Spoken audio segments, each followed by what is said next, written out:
we're now going to move into a discussion with the representative of Gallup, talking about some of the data that they have collected over the years and some of the data they have actually collected for us. John's going to be working with Zach Karnowski and give it to John. Yeah, this will be interesting. Having this conversation. This is a dual presentation with my colleague, Zach Karnowski. As Keith was just saying, Zach is out there somewhere controlling this. He is. Yeah, he's preparing for his sister's wedding. Otherwise, he'd be here. So many of you have met Zach before. He's been working as a coalition with Gallup since 21. Because is he there? Yeah, there he is. It's because we are data-driven, right? And assessment is a really key, important aspect of what we're doing. And I would just say that, well, that's weird. That's very weird. I won't turn and look at the screen. But I will say that we worked with Gallup, so their famous Gallup-Purdue Index that really led to the genesis of the coalition eventually became their annual alumni survey. And so we've been working with them to build off of the questions that they gave to their alumni and develop a survey for our undergraduate students, current undergraduate students. And that survey got developed in late 21, and through the generosity really of the coalition, we were able to provide that to universities within the coalition. We've done 2 rounds of this, and I think there's 8 universities that many of us have done it 2 years in a row. And so we're going to tag team here a little bit. So Zach, why don't you jump in and just kick us off. All right, will do. Thanks, John, for that. And sorry, Rick, for whatever I did to you to have you make me follow Rachel, because that's going to be there are only so many bar charts that I can show you that will tell a story better than Rachel, and I don't have one in this deck. But my role here today is hopefully going to be, as John mentioned, to provide some quantitative, evidence-based results that we have both from our national surveys and from the surveys that we've done with many of the institutions in this room to demonstrate exactly what it is that Rachel was just telling you, the impact of having a professor who cares about you, about having a mentor who inspires you and changes your life, and who oftentimes, I always say, when I talk about my mentors as a sample of one, many times I'll tell my mentor, Dan Ehrman, if we're name checking people, about a conversation that he and I had that changed my life, and he doesn't remember. He's like, oh, okay, but that's how easy it can be sometimes to change a young person's life. It's such a simple conversation that the mentor may not remember it 5 years later, but it's one that I'll remember for the rest of my life. So I'll show you some numbers that hopefully will elucidate that. And then John will do a wonderful job of bringing some qualitative data and some early observational results, as well as some quantitative data from how this is looking at UMaine to really show why, for those of you who are members of this coalition and those of you who may be curious about the coalition, why this is such an important endeavor. So with that, John has introduced well the reason for what we're doing here today, and that's that Gallup in 2014 fielded a survey of alumni nationally, and through our findings found that there were basically 6 key experiences, which we've dubbed the big 6, that really predict not only the success of a student's graduation, whether they graduate, whether they enjoy what they do in college, but really those transformational experiences that happen after you graduate. Are you living a life of purpose and of thriving and well-being? Are you enrolled in or employed in an industry that's really rewarding to you and makes you excited to get up and go to work every day? And those 6 experiences we'll talk about in just a little bit. But part of the reason why we're doing this work with the CTE is to try to demonstrate and prove, and I can affirmatively say we are finding positive results, that this not only applies to alumni after they graduate, these types of experiences are transformative while students are in college or university. So these are things that we should be trying to inculcate into our young people the moment that they step through the university or college doors. So what are those 6 experiences? Well, for the repeat folks who have had to endure me before, you have seen this chart, you have heard me talk about these 6 items. 3 of them I called student support items, 3 of them were more experiential learning. So in terms of support, we consider a student to be supported at university if they strongly agree that their professors cared about them as a person, if they had a professor who made them excited about learning, and if they had a mentor who encouraged them to pursue their goals and dreams. So that's sort of the support side of the house. On the experiential side of the house, we found that alumni who said that they had an internship or job that allowed them to apply what they were learning in the classroom, if they said that they worked on a semester-long project, and if they said they were extremely active in extracurricular activities and organizations, you can see over there on the right, the force multiplier of the likelihood of that alumni after they received their degree being both engaged in the workplace and to say that they were thriving in their well-being overall.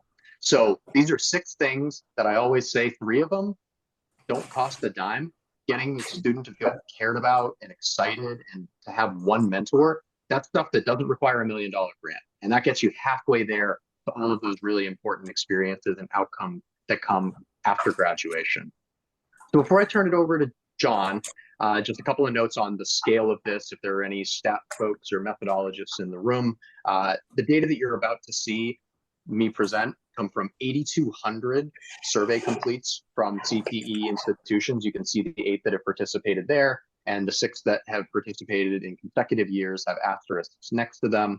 These surveys were fielded in the spring of 2022 and the spring of this year, and the comparisons that you'll be seeing today are to recent graduates, so those who have graduated within the last 5 years, 2017 to 2021, in our national alumni survey to really see aspirationally if you're a university that wants to be on par or exceeding what we see in the national average. What does that look like to make sure that all of your young students are graduating and having those 6 experiences at a level that will get them to that thriving and engagement at the workplace? So, John, I'll turn it over to you to share a little bit about how you're acting on this and how you're making sure students are having those experiences. Great. Thank you, Zach. Appreciate this. So if you have been reading Learning Well, you may have seen us in the inaugural issue. There was a really nice article on our research learning experiences. So in the fall of 20, we received a sizable gift, I would say, $240 million from the Harold Elfond Foundation for 4 major areas. And one of those was in student success and retention. So $20 million over the next, it's really a challenge grant because we actually have to match those dollars. And so we actually have to come up with $25 million. So it'll be $45 million over the next 10 years, focus on student success and retention. And there's 3 initiatives involved. And so when we first started talking with the coalition and, when I was at UConn and we were doing LTE work, we wanted to be able to scale to all students, kind of these life transformative experiences, right? What we're trying to do actually is scale to all students, but across all years while they're there. So 2 of the 3 initiatives are focused on that, looking at helping support student agency, purpose, identity, but also belonging. Belonging is a real key for us. So if you look at the coalition members, for small publics, medium-sized, large publics, small privates, large privates, some very selective. University of Maine, so I'm at the University of Maine, which is the land grant, it's an R1 university, but it's not selective, right? We accept well over 90% of our students. So we have students over here that can go anywhere. And then we have students over here that they need a lot of assistance, let's say. They need the tools to be successful. And part of that is really getting at the core of what I think CTE is about. So what you need is this research learning experience. So I mentioned earlier that my youngest is in college. I have 5, 4 that have graduated university. And for all my children, I'm like, get in there, meet Dati, do research, get it done, And they do eventually, but when do they do it? Their junior year, their senior year, it doesn't matter how much bad to them, and blah, blah, blah. And there's other reasons for that, right? It's a scary thing, right? What is research to an incoming student? What is you really meeting a professor and making that connection? So what we're doing is we're actually offering these research learning experiences when the students come in a week early, right? To all first year students, it's open. And they actually work on true research projects or something in a creative capacity, such as performing arts, et cetera. And then they follow this cohort for the rest of the semester, working in these different classes. So next slide, Zach. And so this is an example, I'll zoom in just a second, But this is an example of the different types of courses. Well, I'll zoom in right now.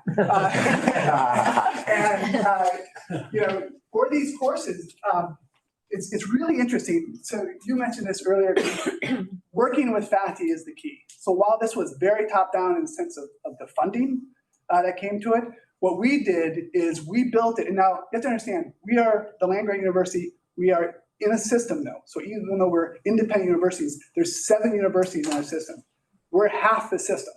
So 5 of the colleges that report to me are bigger than 5 of those universities, but we are still all within the same system, right? And we're under unified accreditation, which is the first an accrediting body has ever done something like that because some of these universities are so small, right?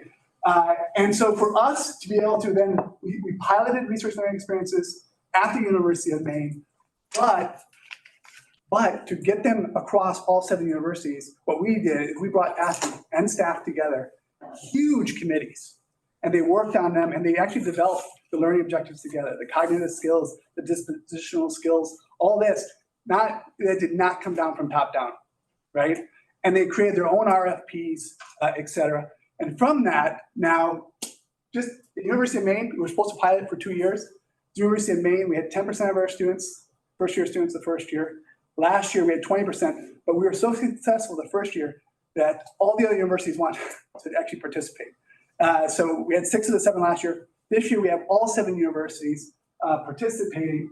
And at the University of Maine, we have 30% of our students, first-year students, actually involved already in the 3rd year here.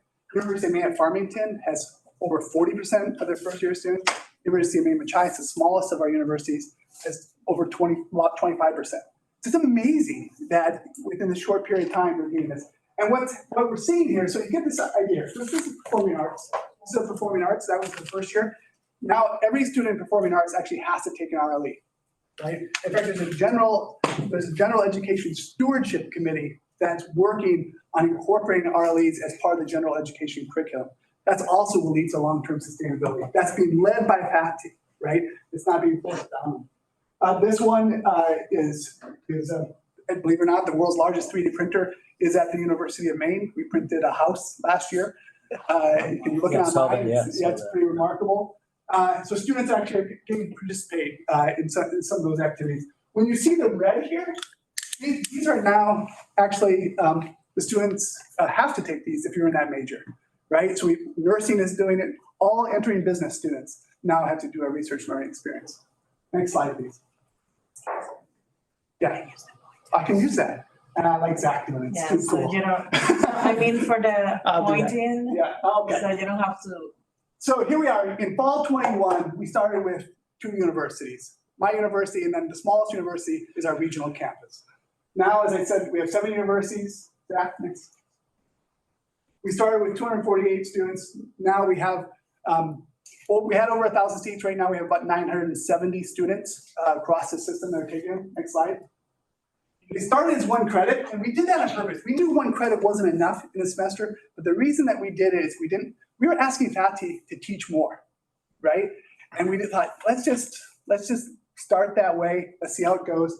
And interestingly, the faculty themselves, over 2/3 of the courses now are 2 to 4 credits, because they know that they realize they need more engagement with the student every week than 1 hour. Next slide. And we developed a bridge week, right? That was just generalized. We did it with student life. We teach the rudimentary aspects of what a research foundation is, so the students started to gain agency, et cetera. But now, again, the faculty have really taken it over, and most of the Bridge Week now is tailored by the actual faculty members that are doing it. We support them in that, but they do it because they also are loving that sense of belonging, that they're helping infuse that sense of community, if you will. I think that's it for now. We'll talk more, maybe not. Next slide. Yeah. So like all coalition projects, we're actually assessing this. We have a huge team like Kenneth does. There's about 15 people involved. There's actually a PhD student that's doing her PhD in this work. We're using non-RLE students, our research learning students. They'll be surveyed at the beginning of Bridge Week. They'll be surveyed at the end of Bridge Week, at the end of the first semester. Now longitudinal work is also being done with those same cohorts as we move forward. We're also doing surveys with faculty in those different periods as well. And now I think I can turn it over. At your leisure, John. This is your show. I mean, you have the really important data. Exactly. Well, we will. But before we get there, just a little bit more color commentary on why this is so important. And I know this is probably something that Rick has told you all on multiple occasions, but it's something that Gallup follows as well. And that's sort of this concern around declining public opinion of higher education, and something that Gallup has tracked in our national data. It's something that we track in partnership with the Lumina Foundation. And unfortunately, what we're finding is that almost across the board, what we're seeing over the last 8 years or so is if you ask US adults, how much confidence do you have in a whole host of institutions? So this includes things like government, big business, the military, the criminal justice system. Generally speaking, public confidence in all capital I institutions in this country has been declining. But really one of the largest declines that we've seen over the last 8 years, unfortunately, is in higher education. So if you ask US adults, how much confidence do you have in higher education? In 2015, you had about over half of US adults saying they had either a great deal or quite a lot of confidence in higher education. And over the last 8 years, we've seen that decline pretty notably to about a third, about 36% of US adults overall. Now, perhaps just as troubling as the overall trend is where that trend is happening. It's not just happening in some of the pockets of US society that maybe you would expect to have typically been less favorable to college education. This is also declining among young people. So 18 to 34-year-olds, 42% say they have quite a lot or a great deal of confidence in higher education, as well as those US adults who have already gone through the process, who have they themselves received a bachelor's degree. So in 2023, less than half of US adults who have a bachelor's degree themselves say they have either a great deal or quite a lot of confidence in higher education. Now, there are a lot of factors that go into this. I think we'll jump to the next slide and talk a little bit about this juxtaposition of value of education versus confidence in education. And I think what we're finding is US adults have very little confidence in the institution, the college or university that is delivering the degree. But what we haven't seen nearly as much is an erosion in the perceived value of a degree. So US adults, compared to 20 years ago, about 3/4 of US adults say a college degree is just as, if not more important to having a successful career. So there's still an acknowledgement of the value of the piece of paper itself, to having a good life after you graduate. But there's very certainly a declining sense of confidence in, do I trust this institution to do the right thing by my son or by my daughter, or if I'm a student, do I trust that this institution is doing the right thing for me? And one of the ways that we find that we can start course correcting and bringing back this confidence, which we need to make sure that adults are recommending a college education to young people as a not only a viable course to a good job, but also to a transformative experience and a transformative life after they graduate, is to start having some of these big six experiences. And with that, finally, we get to some data results. So if we look first at the student support index, those 3 items about feeling cared about and mentored and excited about learning, what we find in the CTE institutions thus far, and just as a note, this is a benchmarking exercise. We do not expect yet to see results of programs like John's at the University of Maine that are seeking to improve these metrics. This is really setting the baseline and seeing where do CTE institutions sit right now. And what we see is if you ask the average CTE institution student, do you feel cared about as a person? Do you feel excited about learning? Do you have a mentor? They're actually, in terms of agreement and strong agreement, about in line with the national average of alumni, which of course, we're not comparing apples to apples here. Every alumni in this data set in the blue bars on your right have gone through at least 4 years of education. And so they've had every opportunity to meet that mentor, to feel excited in class, to feel cared about by their professors. So I would actually expect that the CTE numbers would continue to climb if these were all seniors. And we'll show a couple of trends on what that looks like. But ultimately, what you can see here is, if you want to look in just terms of absolutes, about 6 in 10 CTE students say, I agree my professors care about me as a person. About 8 in 10 say that they're excited about learning. And just over half, 53%, say they do have that mentor who encourages them to pursue their goals and dreams. Just a slight vignette on what this looks like in terms of mentorship, because I think sometimes when we talk about mentors in college or university, we immediately think about, this is someone who can advise me on the right courses to take or the right career to go into. And that's true. we definitely see that of those students in CTE institutions who say, I do have a mentor who provides me guidance and encourages me to pursue my goals and dreams, overwhelmingly, 84% of them say that they are advised by this mentor on issues of their career as well as academics. But what's really jumping off the page to me when I look at these data is that 63% of young people who have a mentor say that that mentor in school advises them on their physical and mental health. And over half of them say that they advise them on their personal and life relationships. So these are not just mentors in the sense of, I'm going to get you into the right coursework to make sure you get into grad school or get a good job when you graduate. These are people who are day-to-day in loco parentis in some ways, advising young people on how to navigate life and make sure that they're thriving in their lives today and they have the best chance to be thriving in their lives after they graduate. If we look then at the other 3 big 6 items, those experiential education items, those of you who were with us at last year's leadership meeting will recall that one of the theories that we had about why those green bars you see here are a little bit lower than the blue bars, which are the alumni data, is that we were coming out of COVID, we were surveying in spring of 2022, normalcy had not returned to every single campus, there may not have been every opportunity to be in extracurriculars or to have internships, et cetera. And we thought maybe we would see a little bit of a bounce when we surveyed in the spring of 2023. These are aggregated data, so I didn't show the 2022 to 2023 trend. And part of the reason I didn't show that trend is because there was not actually any change from 2022 to 2023. So we didn't see one additional year removed from COVID, this kind of bump in experiential education. So I would say these numbers actually pretty accurately reflect the state of these campuses. And what you see here is that compared to alumni, young CTE, current students are less likely to say that they have jobs and internships, less likely to say that they're working on semester-long projects, and less likely to say that they're extremely active in extracurricular activities and organizations. Now, again, you might posit that, and I'll jump ahead one, this will improve over time. And there's a lot of first years in here, there's a lot of sophomores, so they just haven't had the opportunity to get into an internship or a job yet. And that's true. However, if you break this out by class year and say, all right, by the time a CTE student gets to their senior year and they've had 4 years to have all these big 6 experiences, how many of those big 6 experiences have they had on average? And while there is an increase, as you can see, of the average number, and this is the mean score out of 6, so a first year student has about 1.5 of the 6 experiences in their first year, even by the time CTE students are getting to their senior year, they're still only reporting an average of 2.5 of those 6 experiences.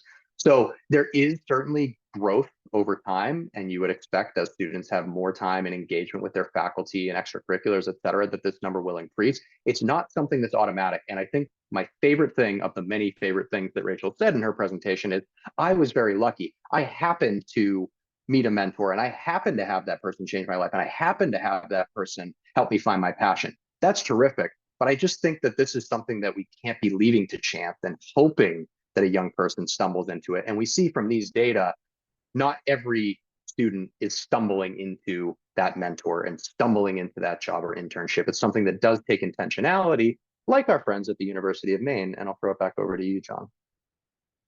Unless you would like me to present these data as well.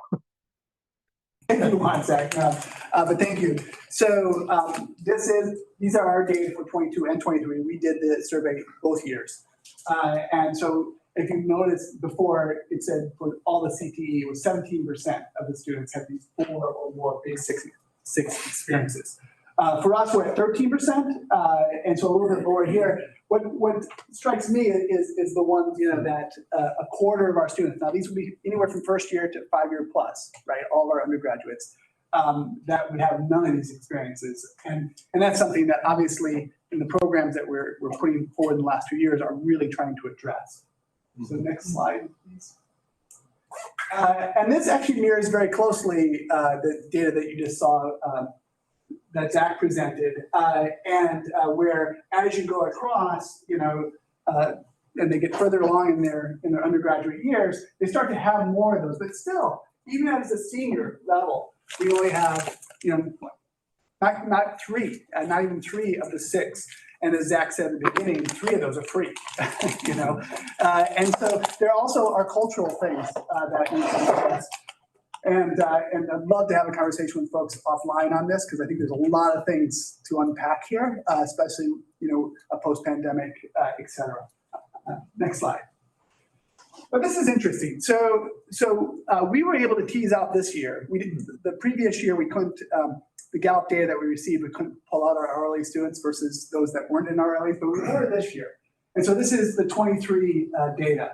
And so what we have here, over here on the RLE first years, you can see that they're when it comes to the big six, they're starting off very strongly compared to the students that have not had an RLE experience. And this is just a one semester experience, as you can see. We also notice percentage-wise, the RLE students took this at a higher rate, not surprising, than students that were not in a research learning experience. And what we found in our surveys here is that the students were also more likely to indicate that the professors care about them, and they were also even more involved in extracurricular activities. So it's a really kind of early data here, but certainly going in the right direction. Awesome. And that's really what we hope to see. And it's the reason that we're baselining now with students before we start instituting all of these engaged learning experiences to see how much are they improving? Are they having the results that we want, so that we're not pouring resources into programs that don't necessarily work or move the needle on these types of experiences that we know are really important.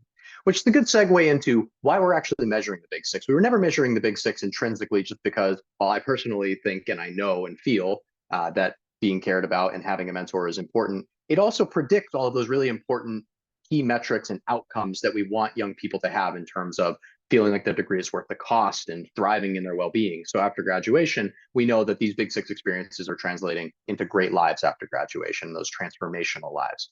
So the first one that I always look at, it's somewhat controversial, but it's the Net Promoter Score. It's the likelihood to recommend your university to others. The reason I like this is because, one, it's also predictive. It's a great summary metric of a whole host of other things like value and career preparation. If you have a high Net Promoter Score, if you're highly likely to recommend your university to others, it also probably indicates that you're likely to feel your degree was valuable and a whole host of other things. So it's a good summary metric.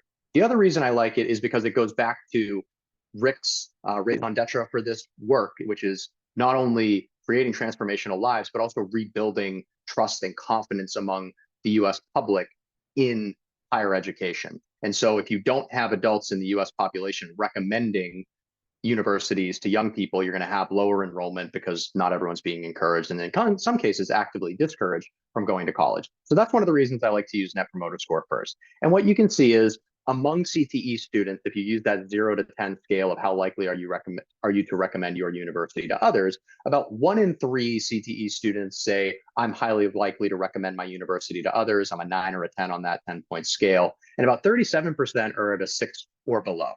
That's about in line with the national alumni average. Again, you would tend to see this improve as young people go and have greater experiences. They're more likely to have that internship that maybe changes the way they view the value and likelihood to recommend the institution. So overall, I would call this about in line statistically.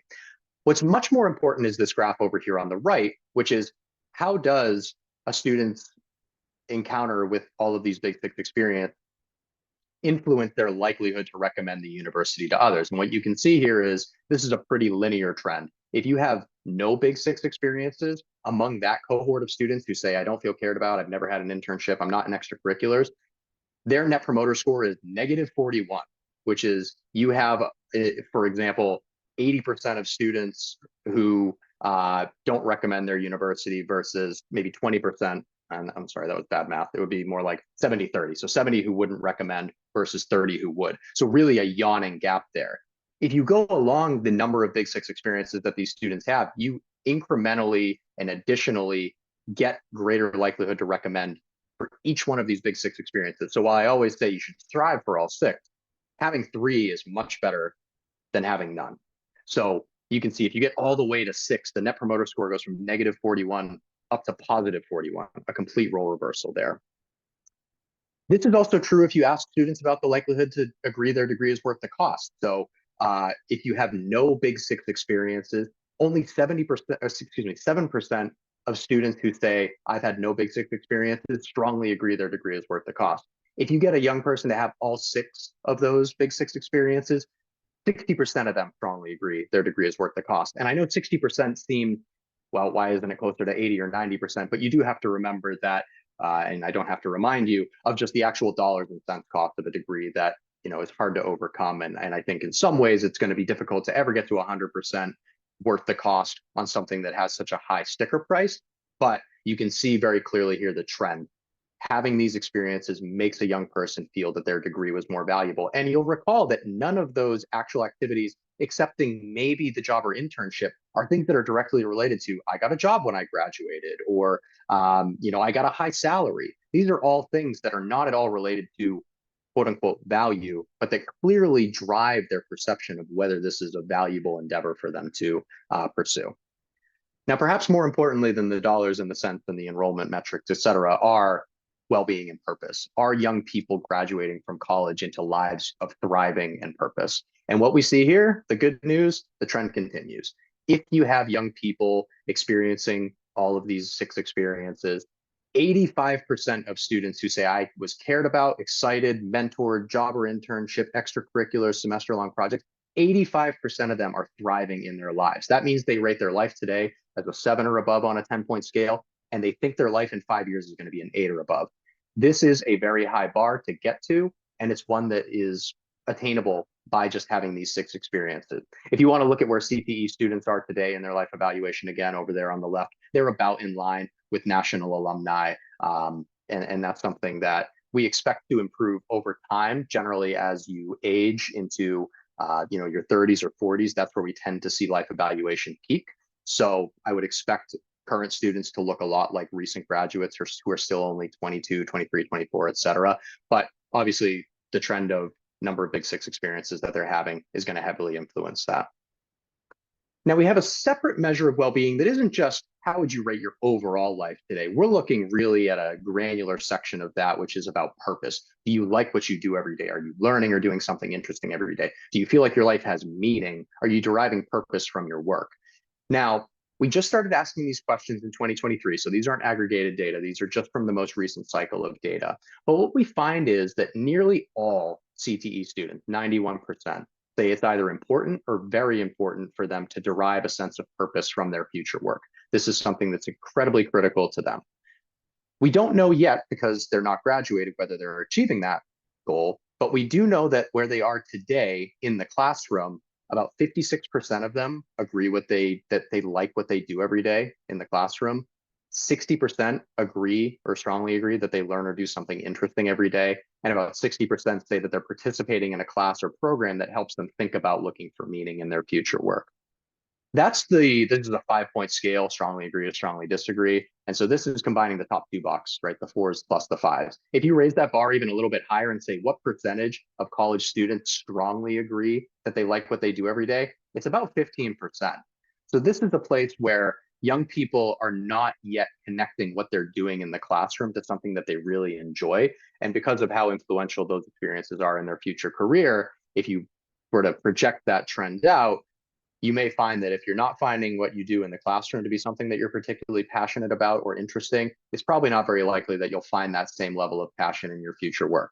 Now, I don't have it on this slide, but I know President Spencer is on the call somewhere, and we've worked with Faith at Gallup on the importance of purpose in work. And what we find is those 90% of people over there who say it's important for me to derive a sense of purpose from my future work, if you get there, if you say, yes, I'm deriving purpose from my work, you are 10 times more likely to be thriving in this measure here of overall life evaluation than someone who's not finding purpose in their life. So if you need some extra data about why do we care whether young people are deriving purpose from their lives, or they should be just getting a paycheck and feeding their families and taking care of themselves, it really has outsized impact on their overall lives.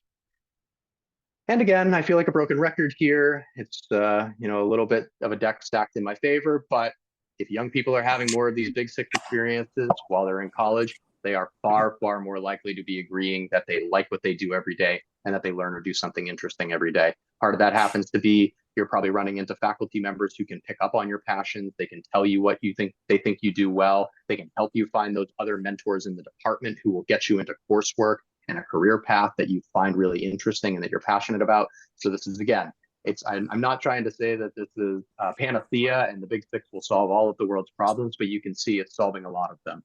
Likelihood to recommend, value, overall well-being, purpose well-being.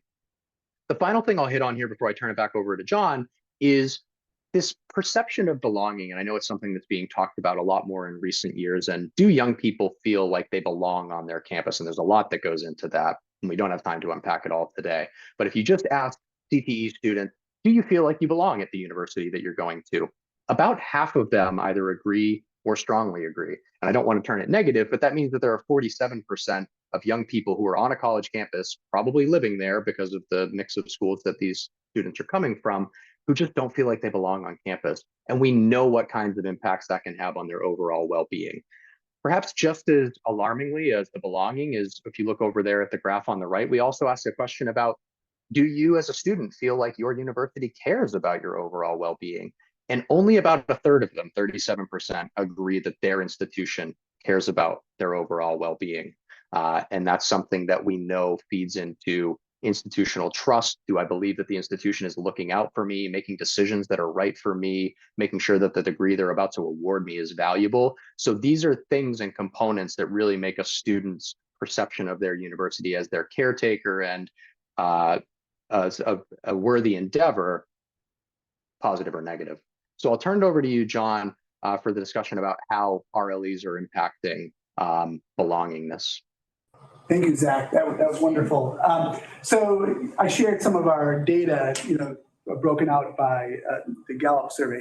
These data are the qualitative data, coming from our survey data that we do with our RLE compared to our non-RLE students. And so some of the survey, so this is the relationship you can see between RLE participation and growth in the sense of belonging, those measures. And you can see the measures over there that the survey scales related to retention, belonging to UMaine, belonging in this course, morale, reflection. And then what we found when we did our survey research over the last couple of years is, in fact, it's coming out significantly higher for our RLE students, not only in their sense of belonging, but in their overall research identity. And that research mindset, is a really hard one to get through, especially, in this case, in 18, 19 years old, just starting out. So seeing a significant change like that surprised us. And so next step. And so here are some of the analysis that is currently being done. So there's, we're analyzing the interview data on the belonging focus, path analysis, relationships. We're doing longitudinal work now because some of these students have been there a couple of years. And if you go to the next slide, what we really found in this is these are some of the what we are calling the RLE benefits, if you will. So if you look at the series of RLE benefits that came out, so all those popped out. So learning to think outside the box, learning research skills, helping to explore a field or discipline. So about a third of the RLE students we're talking about that. But the ones that really kind of popped out were those that really get to the support, the belonging reason. Those were the most common that we found. So having a support system with a faculty member, right from the beginning was 40%. Having a support system with our peers. Acclimating to campus during Bridge Week, making friends during Bridge Week. And at the end, what we found is that the RLE students really feel this strong sense of being supported. Significantly more frequently, so 68% of our RLE students, compared to 45% of those not in our RLEs. And this is taking into account demographics. So we have 5 major risk areas at the University of Maine, and this is pulling it out with that. And I would say it's interesting when we're talking about that sense of belonging this year, and this morning when I was talking about Phil and the marketing study that we're doing, for the first time ever in our immersion week, what we did is the students break into these cohorts and they had some reflections on their very first day, then they did on the last day, and they made TikTok videos, right? And they got up and they presented their TikTok videos. And what do you think the biggest aspect that came out in every one but one TikTok video? What was the biggest thing that they were coming out with? Friends, connection, right? It was all about connections. I was really scared the first day. I didn't think I'd, and then they're like doing all this crazy TikTok stuff. But it was really about that, right? And so here you're taking a university, again, that is not a selective university, and taking students that, allow them. So one of our risk factors You can guess most of them, but one of our risk factors is if they come from a rural environment or not. University of Maine is only 12,000 students, but if you're coming from a graduating class of 18 students, right, that's a big city. And so that sense of belonging, that sense of connection is really a key aspect. And I do think many of these, by the way, many of these students have already published their work in peer-reviewed literature. They've gone to conferences, et cetera. It's been really amazing to watch. Thank you. Zach? All right. So let's talk a little bit about career preparation. I know we touched on it in purpose, and part of that is functional because so much of what we find at Gallup is your purpose, whether you like what you do every day, is, as you might expect, tied pretty heavily to your job, especially for adults, because you spend a lot of your working hours there. What we find, unfortunately, is the impact of having a bad job is actually worse for your positive affect and your negative affect than having no job at all. So if you have a job that you're miserable in, you're better off being unemployed in terms of whether you think you're going to be enjoying your day a lot, if you feel sad every day, if you feel angry every day, if you feel stressed. Bad jobs are worse for all of those than having no job at all. But on the flip side, you can see that having a great job makes it much more likely that you'll be smiling and laughing a lot outside of work every day. If you're enjoying your life every day, if you're learning and doing interesting things, you're also much less likely to feel sad or angry or stressed every day. So the importance of having a job goes, again, beyond just enjoying your 9 to 5, getting a good paycheck that can support you and your family. Having a good job and getting a young person to feel they're in a job that is purposeful, that allows them to make a difference, that allows them to pursue a passion, has these really outsized effects on whether they tell you that they're living a thriving life overall.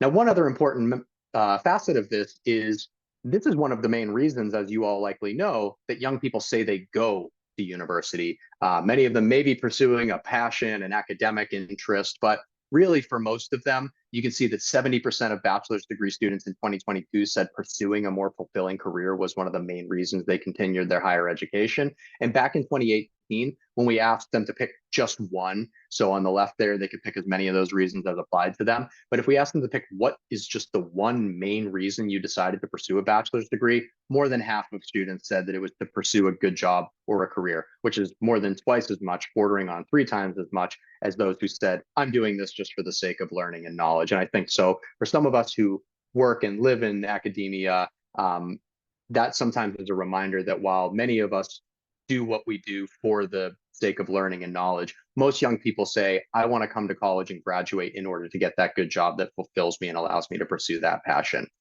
So when we asked CTE students about whether they believed that their university was preparing them well for life outside of college, whether they thought that their degree was going to lead to a good job and that they were going to succeed in the workplace and in the job market, about half of them currently say that their university is preparing them well for life outside of college. But, and I think you all, I could probably skip the next slide and you all would know what I'm about to say. If you get them to have these Big Six experiences, connecting with those supportive mentors, having, especially in this case with job preparation and life preparation, those experiential education experiences really come into play, you astronomically increase their likelihood of, I've selected here, the metric of my institution is preparing me well for life outside of college, but you would see this apply to confidence that they're going to succeed in the workplace, confidence that they're going to land a good job. So this can apply to everything.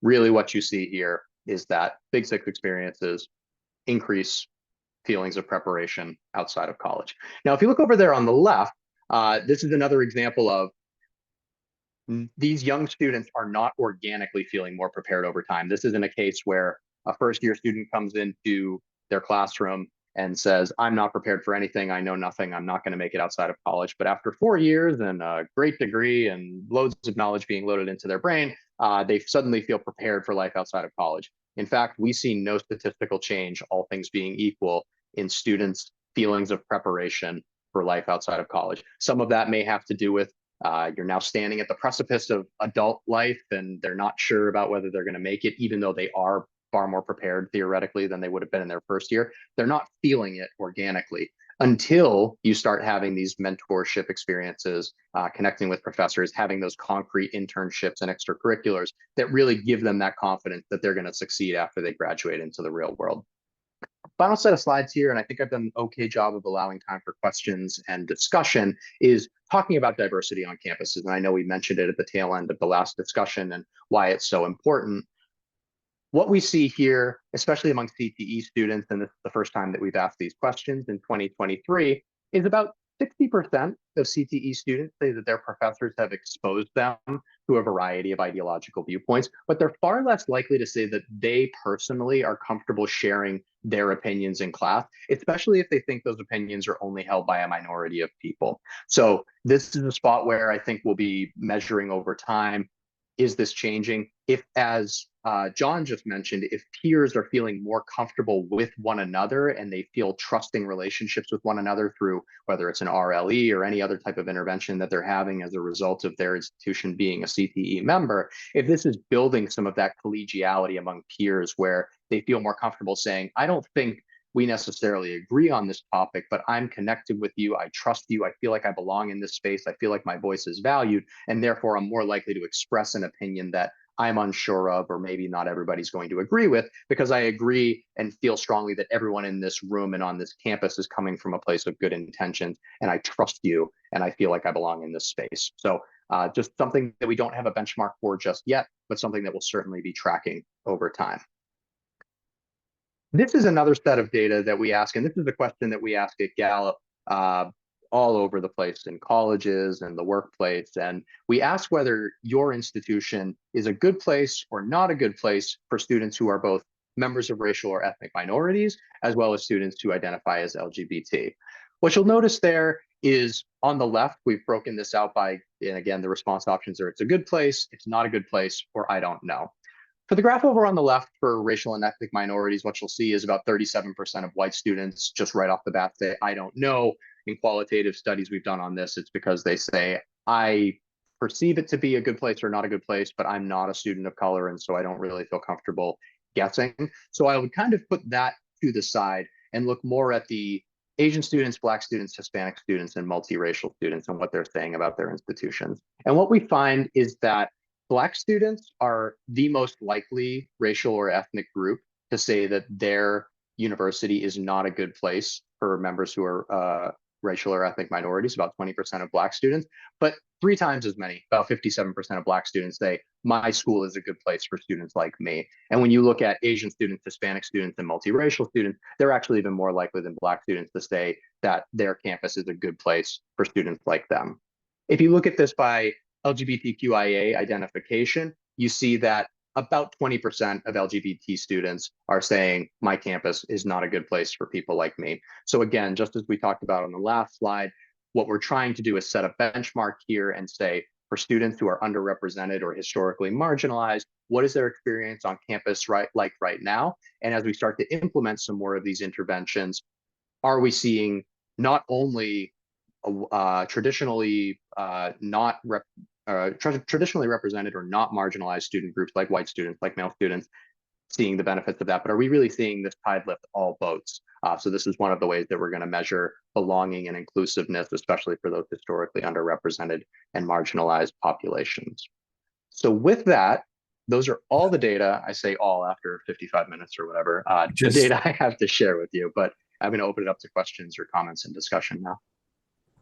My first question is what IA is. Intersex and asexual. Right. Isn't it intersexual? Intersexual and asexual. Asexual. And asexual. Okay, thank you.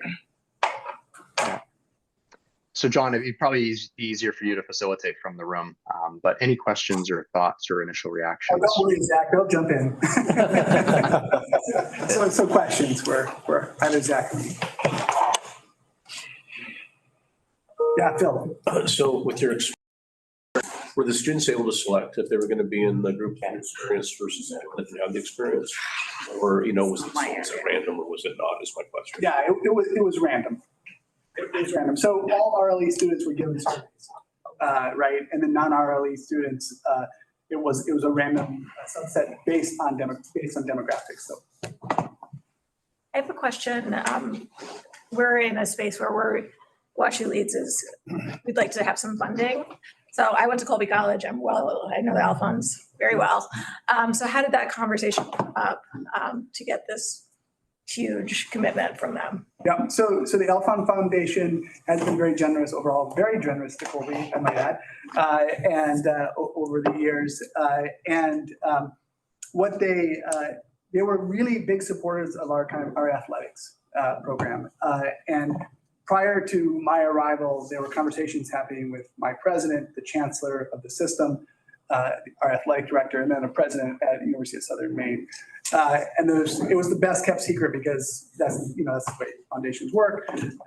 And then when I arrived in August of 20, in October of 20, my president said, that this is going to be announced soon. And I was the only other person at the university that knew, not even our chief of staff knew. And it's 4 major areas. And as I said, it's a challenge grant because it's a $240 million gift, but we have to match 170 million over the next 10 to 12 years. Which, by the way, we've already done, which is pretty amazing. Congratulations. Funding begets funding, maybe. But it was a very interesting model. It wasn't just private funding. It had to be either new state money, could be reallocation, right? It had to be it could be earmarks, federal earmarks, as an example. It could be in research, in NSF research grants, like in a broader impacts. People are putting student success elements, and those go in and they match. So. And of course, private funding. And what really did it for us is so of the 4 major areas, one is $90 million in upgrading our athletics. We're the only D1 sport in the state. But it was really based on gender equity. And so, the first 2 major works we've done is for a women's softball stadium, brand new, and we just opened women's field hockey stadium, and now a women's soccer field is being built as we speak.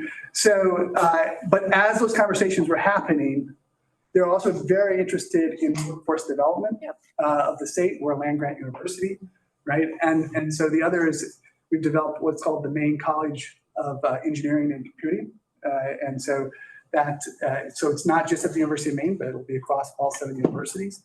And then another area that's really based graduate studies, if you will.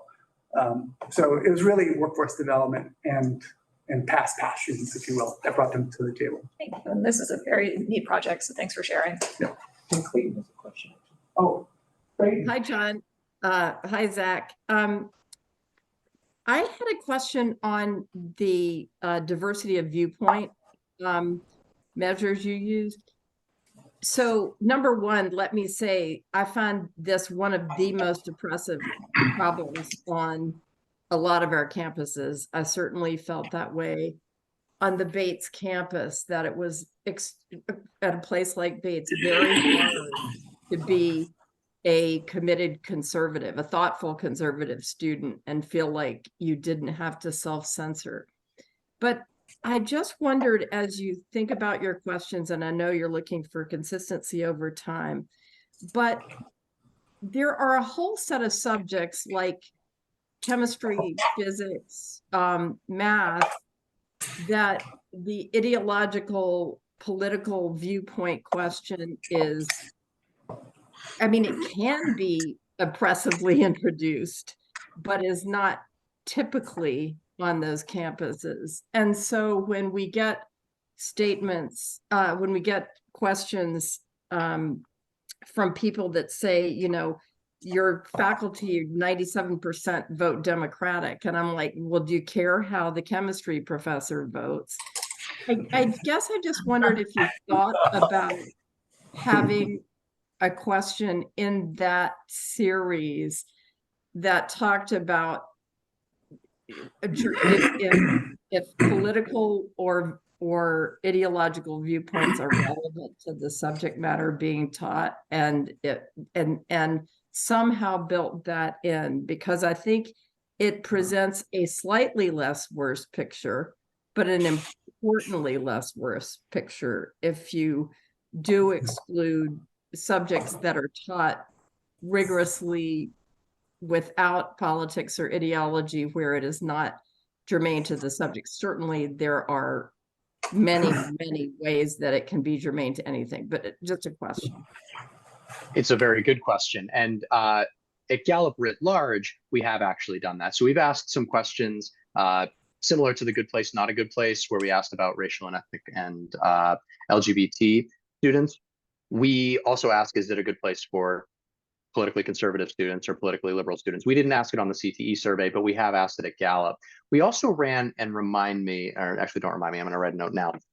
I will send you a national survey that we did of students across the United States, not just in CTE, asking about a whole host of free speech topics. Do you feel your institution is committed to free speech? Do you personally feel comfortable speaking in the classroom? Do you personally feel comfortable sharing ideas that might only be held by a minority of people? We also have the ability to break that out by, in the national data, political ideology. So we can see, are conservative students more or less likely than liberal students to feel comfortable speaking out? Just as a preview, the opposite was actually true. Interesting. The liberal students felt they were least likely to be able to speak freely on campus, less so than conservative students. And we also have the ability to break it out by major. So we didn't ask questions about, do you feel comfortable speaking in courses in which you feel it's appropriate to talk about partisan issues? We didn't phrase it that way, but we do have the ability to say, are social science students more likely to say they're not comfortable than, say, a biology student or a chemistry student or a medical sciences student? So I can pull those data for you and share them over. It's a great question, not something we looked at here, but certainly John, Keith, Rick, if that's something of interest in measuring in the future, we have the capacity to do so.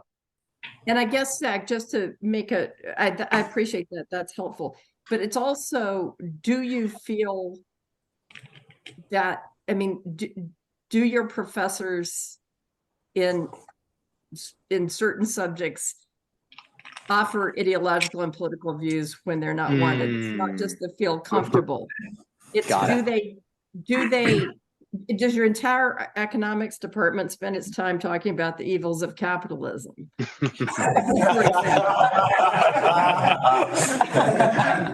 Understood. And that I don't think we've ever asked a question, but it's a great question I can share with our mutual friend, Stephanie Markin. Yes. Okay. Thanks. You bet. Joan and Zach, thank you. This is such great data. My question is about low-hanging fruit in these 6 areas. What is the lowest hanging fruit? Does it change across institutions? And what is that category that is easiest to boost up? Yeah. I'll actually turn to Zach. I have a good guess, but I will just say, looking at the data last year, it wasn't amazingly similar across the universities that were surveyed, the responses. So that was interesting. Zach, want to tackle that one? Well, I don't want to, because everything requires discretionary effort. I don't want this to come off as saying it should be easy, because I know that especially faculty have a whole host of responsibilities that they're juggling. So I don't want to suggest that, being a mentor, just be a mentor. It requires time, it requires effort, discretionary effort that does sometimes feel like just one more thing.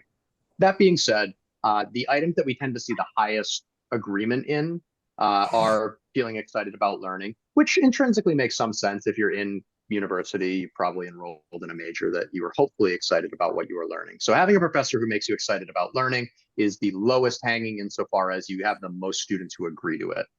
The next ones after that, and I mentioned it at the top, and John reinforced it because he's heard me say it probably a half dozen times, is I personally feel like the support items, feeling cared about, feeling excited, feeling mentored, are the lowest hanging, because it doesn't require a whole stood up infrastructure. It doesn't require a grant to get more underserved populations who don't have the fiscal means to engage in an internship in New York City. Like, those are things that I agree there are institutional barriers to.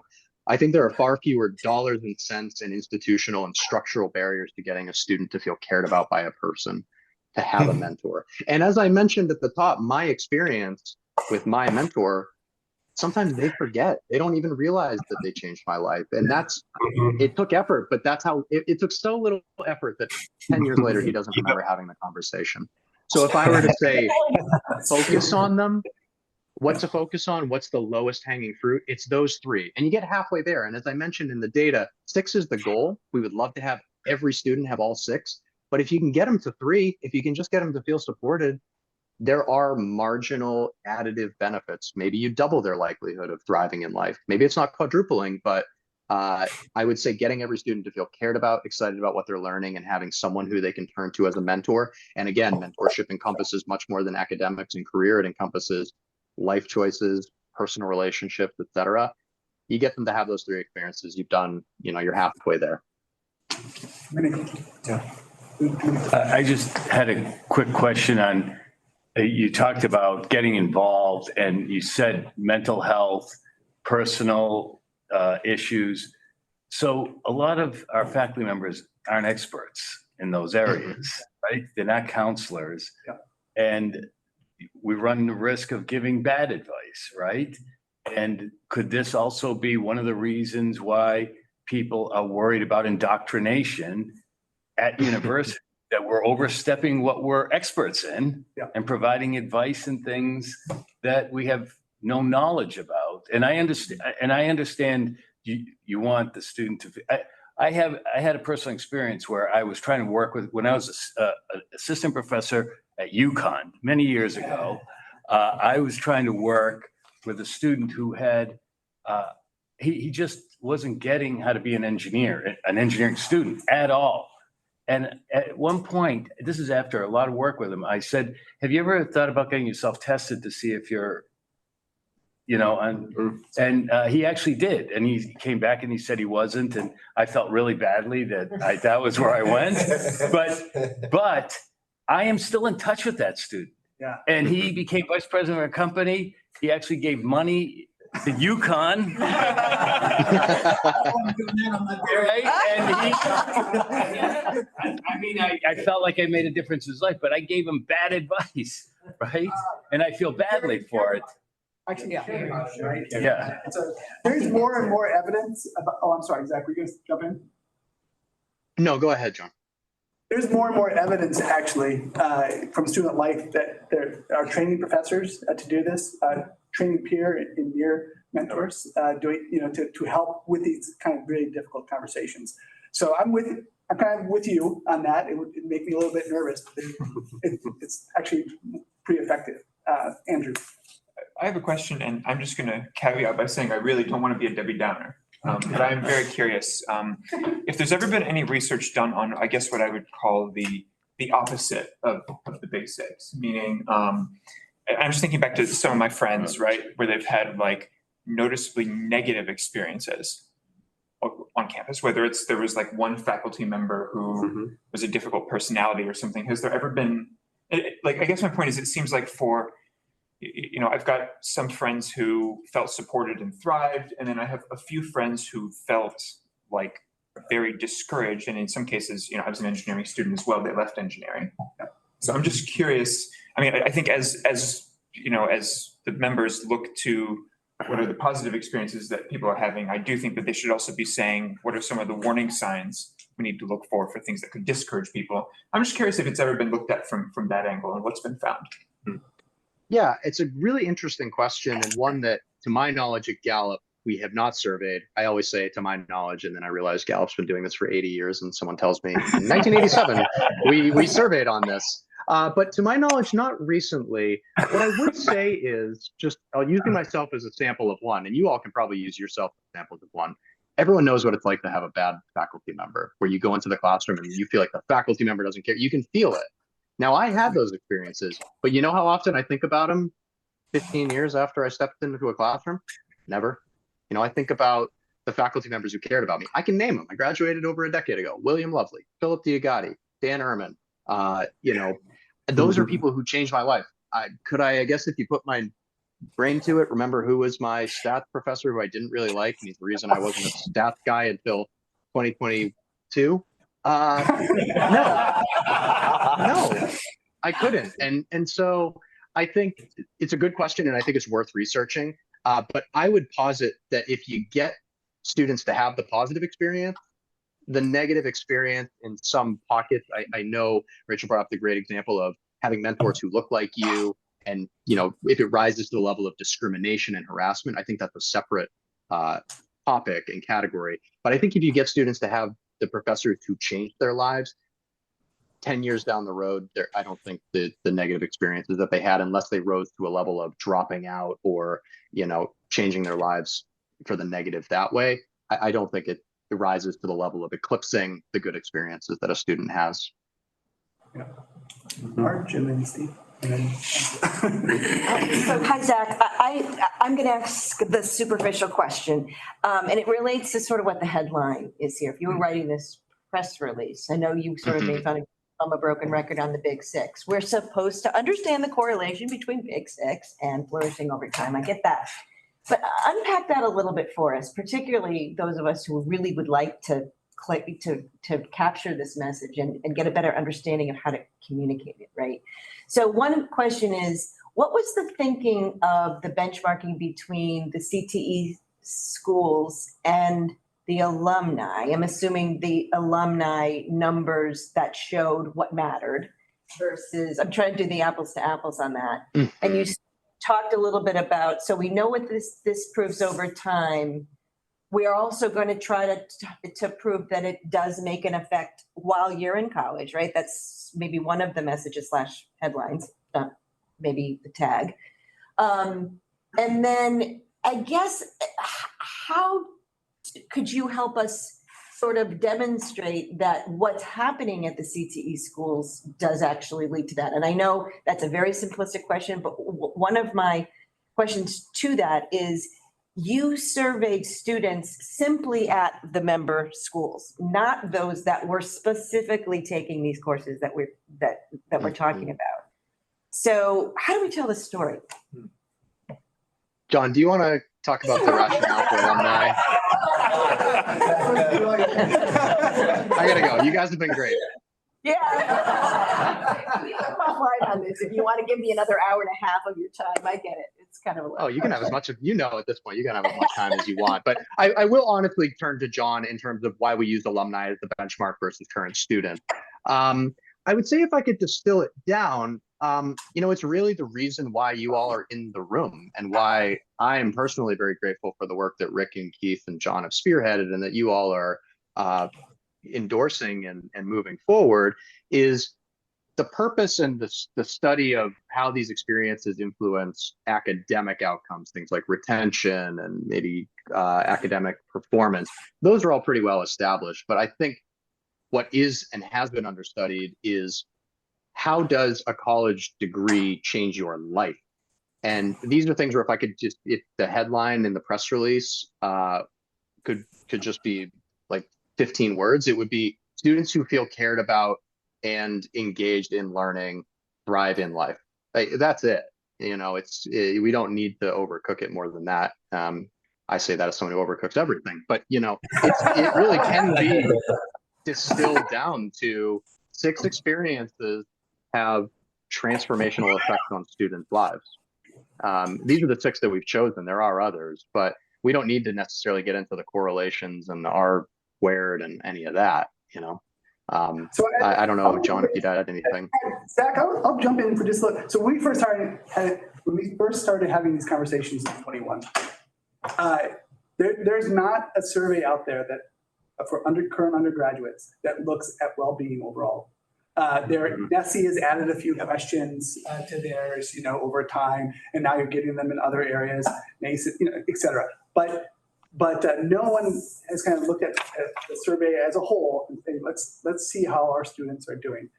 We built, of course, the coalition, really got started because of, the information that came out of those early surveys. And so the questions that go into the annual alumni surveys are 200 questions or so? It's a lot of questions, yep. Yeah, and so we actually went through hours and hours of breaking down the questions to make sure we could get at the big 6, but do it in a survey that hopefully students would do. I think we have 45 questions now.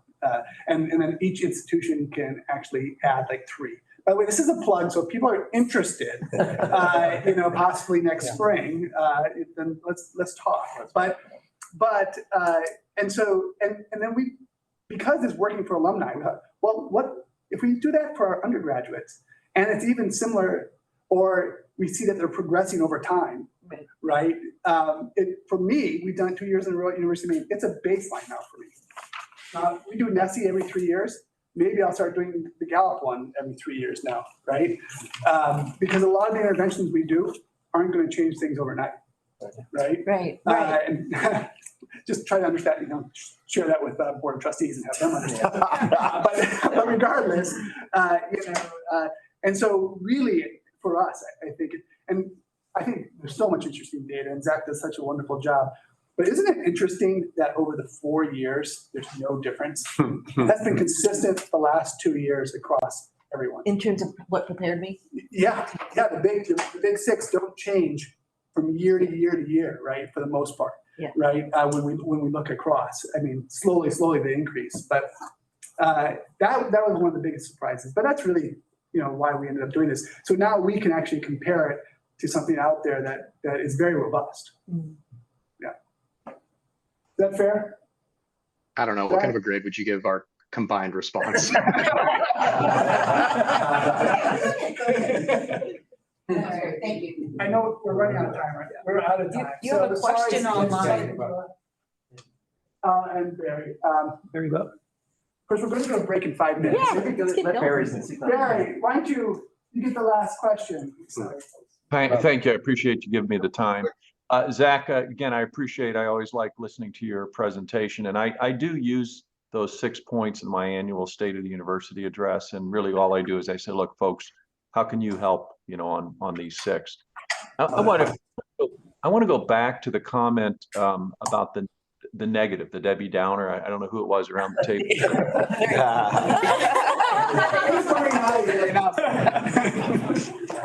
I think there's value in maybe having a long conversation or at a later time about this, because part of the agenda for this afternoon is to look at sort of growing the number of schools in this group.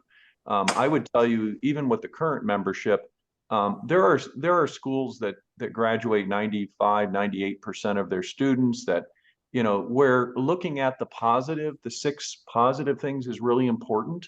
But there's also schools that lose a lot of students, that never graduate. So you can't talk about life transforming if a person never graduates.